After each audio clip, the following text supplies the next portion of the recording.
Paz do Senhor, meus irmãos, mais uma vez eu venho aqui para deixar uma palavra de Deus para a sua vida, para edificar você e toda a sua casa. Hoje eu quero falar sobre algo simples, que você já sabe, mas por algum motivo esqueceu, e o Espírito de Deus está aqui me usando para te fazer lembrar. Lembrar que o motivo e a razão da nossa vida está no sacrifício de Jesus Cristo na cruz. Por isso, nós temos que entender que a vida nos foi dada por meio da morte de alguém. É uma dívida e um sacrifício impagável que todos nós temos para com o nosso Deus, que amando-nos de tal maneira, porque o mundo não é a terra, somos nós, ele deu o seu único filho, unigênito, para que todo aquele que nele crê não pereça, mas tenha a vida eterna. A palavra hoje simples está aqui, porque pela graça sois salvos, mediante a fé, e isto não vem de vós, é dom de Deus. Mas algo que eu quero entender com vocês dentro desse texto, também é algo que nos entrega Tiago. Quando ele diz para nós, acaso a sua fé pode salvá-lo?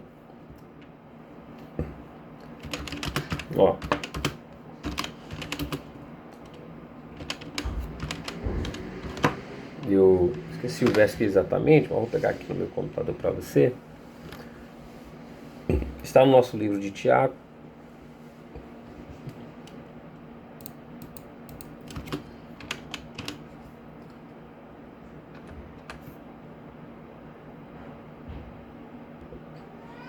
Em Tiago 2, 14, 17, você vai encontrar a seguinte frase, o seguinte texto, dependendo da sua tradução, da sua Bíblia, mas ele deixa para nós da seguinte forma: do que adianta, irmãos, alguém dizer que tem fé se não tem as obras?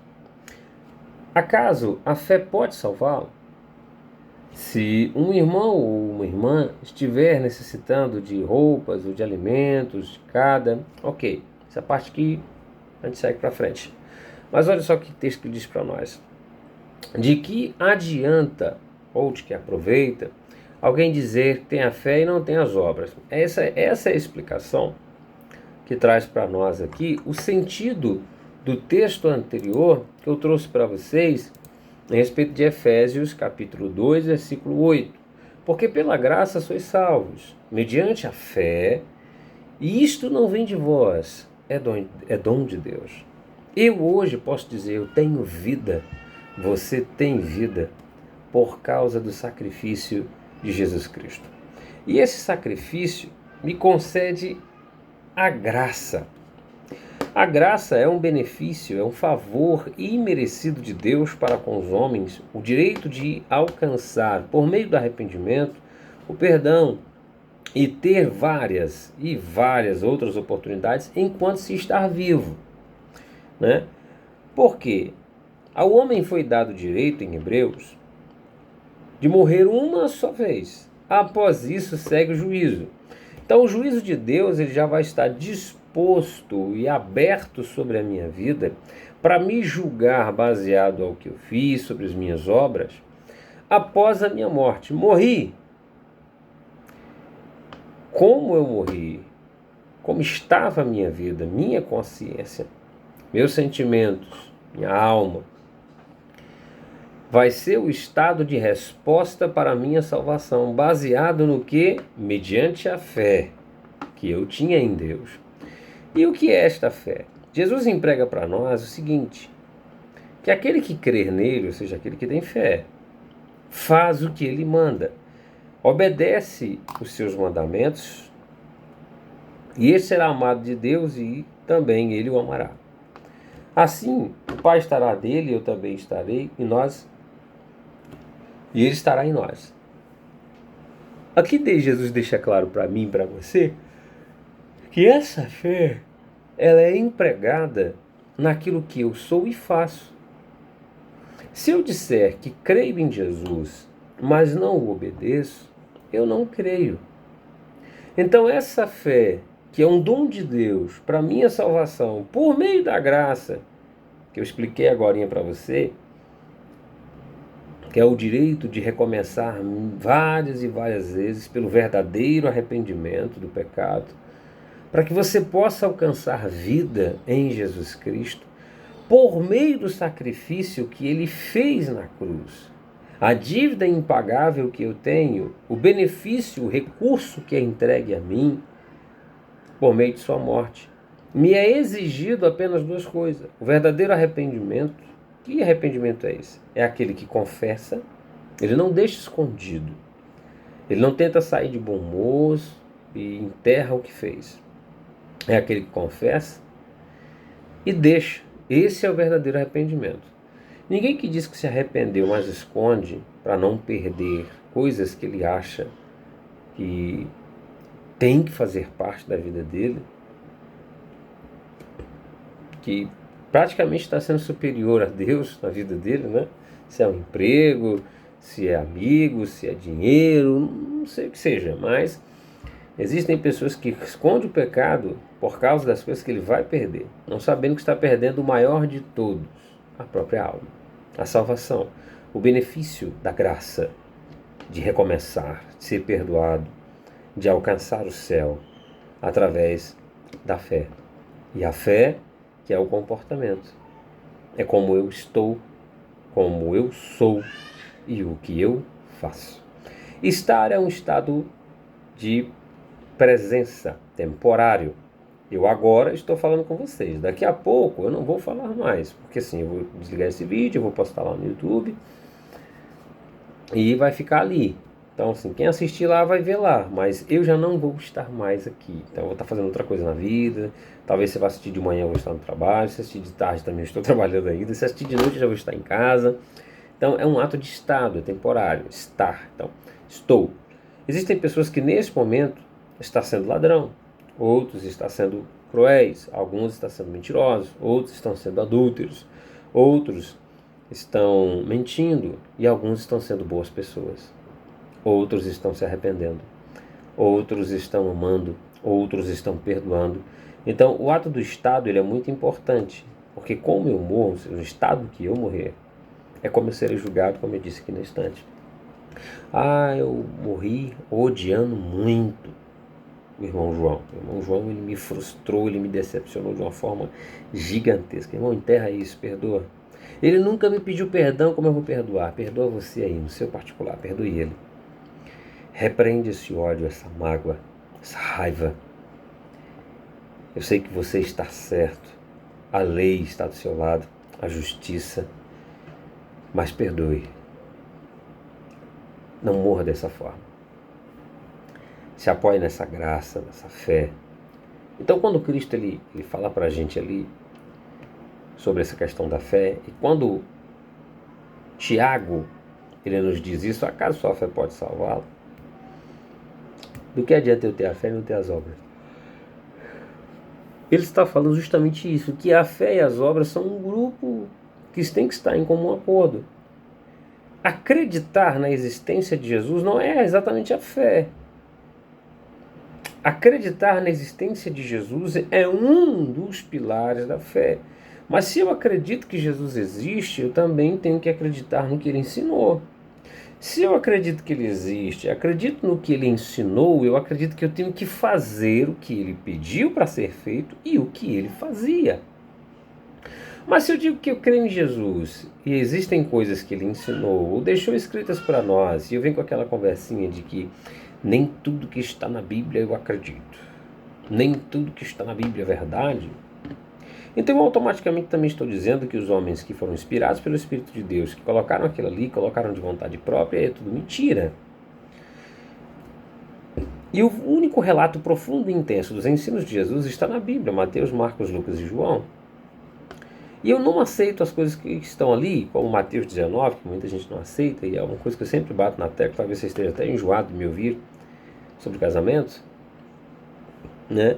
Onde ele me ensina bem claro que a minha separação, o meu divórcio, Eles só podem acontecer em dois pilares. Se a minha esposa me trair e eu não conseguir perdoá-la, foi algo que frustrou demais, eu não tenho forças para continuar convivendo na casa com ela, eu não posso odiá-la, eu não posso desprezá-la como pessoa, mesmo que eu me separe, eu tenho que tratá-la como irmã em Cristo, tá? Ela errou, é uma consequência do ato dela, o divórcio está sendo uma consequência do ato dela, ou dele, tá? Depende da sua situação. Então eu vou poder me divorciar porque eu fui traído e eu não estou conseguindo conviver com aquilo, eu não consigo olhar aquela pessoa, eu tenho o direito de Cristo dessa liberdade. E se a minha parceira ou o seu parceiro falecer, eles morreram, não foi você que matou, tá? Você tem o direito de recomeçar um outro casamento, se caso você encontrar alguém que complete a sua vida e que você acha que vai fazer bem para você e vai te ajudar a caminhar. Então muita gente não aceita isso. Me separei porque o cara não prestava, era muito ruim, não estava dando certo, a gente brigava todo dia. Então, viva solteiro. Tá? Se você tiver alguma dúvida, você pode fazer perguntas aí que depois eu respondo o chat para vocês e coloco os versículos baseados no que eu estou falando, tá? Volto a dizer, sempre mantenha total respeito. Eu estou entendendo você, então você me entende. E eu deixo meu canal aberto, então adolescentes, jovens, crianças assistem, veem, leem coisas que estão aí, aprendem sobre Jesus. Então eu peço a você que pense no que você vai falar e não seja ofensivo, até porque eu nem te conheço. Talvez você está ouvindo meu vídeo, não gosta do que eu vou falar, mas não é para você exatamente. Se está pegando em você é porque você está vivendo isso, mas eu não te conheço, eu estou na minha casa. Mas é necessário que você entenda exatamente esse ponto. Cristo está me dando vida. Ele me deu vida por meio da sua morte. Eu tenho uma dívida com Ele impagável. E Ele está me dando o benefício nesta dívida ainda de ter outro favor. Além da graça e o dom da fé que me salva. Este exatamente o princípio. Salvação. Ele está me dando não só o direito de liberdade, porque nós éramos escravos do pecado. Se Cristo não morre na cruz, irmão, você nunca ia experimentar ou saber o sentido desta palavra liberdade. Satanás ia fazer de você de capacho, cavalo, ia destruir a sua vida completamente até a sua morte e tragar você com ele no lago de fogo, que é onde ele vai ser lançado e todos aqueles que ele consegue enganar, segundo a Bíblia. Então, eu convido você a entender isso. Hoje você não é escravo, você decide, você escolhe. Se você quer seguir aquela influência ruim da sua carne, ou cetra maligna, de pecar, ou não. Você escolhe, é você que decide se você quer ter uma vida com Deus, na igreja, uma intimidade com o Espírito Santo, ou não. Tudo está baseado em um ato da sua decisão. Então, a fé que me salva é uma fé com obras. Não é só crer na existência de que Jesus é Filho de Deus e Deus existe. Porque isso Satanás sabe, o mesmo foi expulso por eles. Então ele sabe muito bem lá no inferninho que Deus existe, Jesus também e o Espírito Santo. E ambos criaram Miguel para expulsá-lo do céu. Mas Satanás, ele tem a fé e a convicção de que Deus existe, mas não a fé de obras, de obedecer à vontade de Deus, e é aqui que eu e você entra.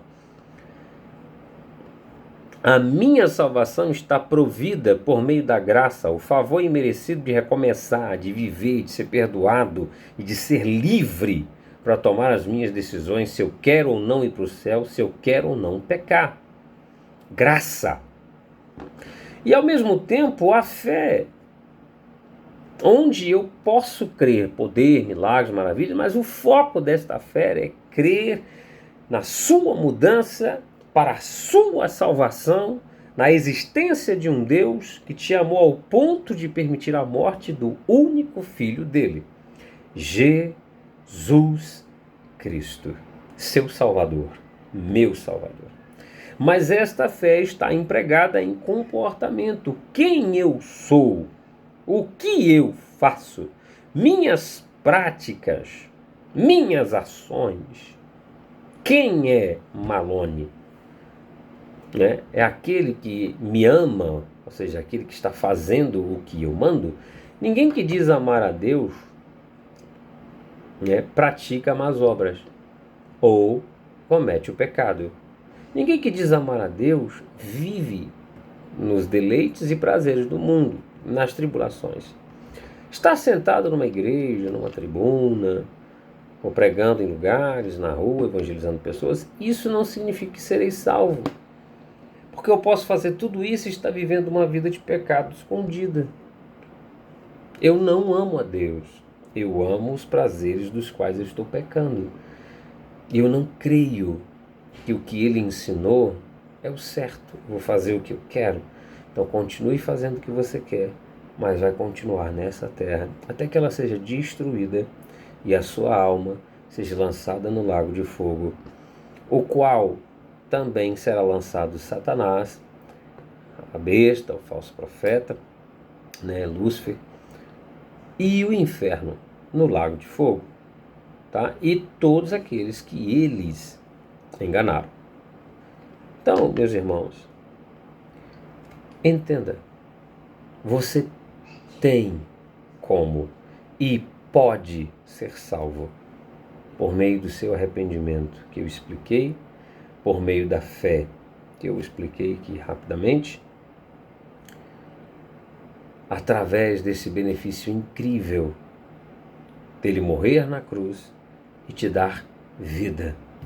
Você está salvo a partir do momento em que você praticar e possuir esta graça e esta fé.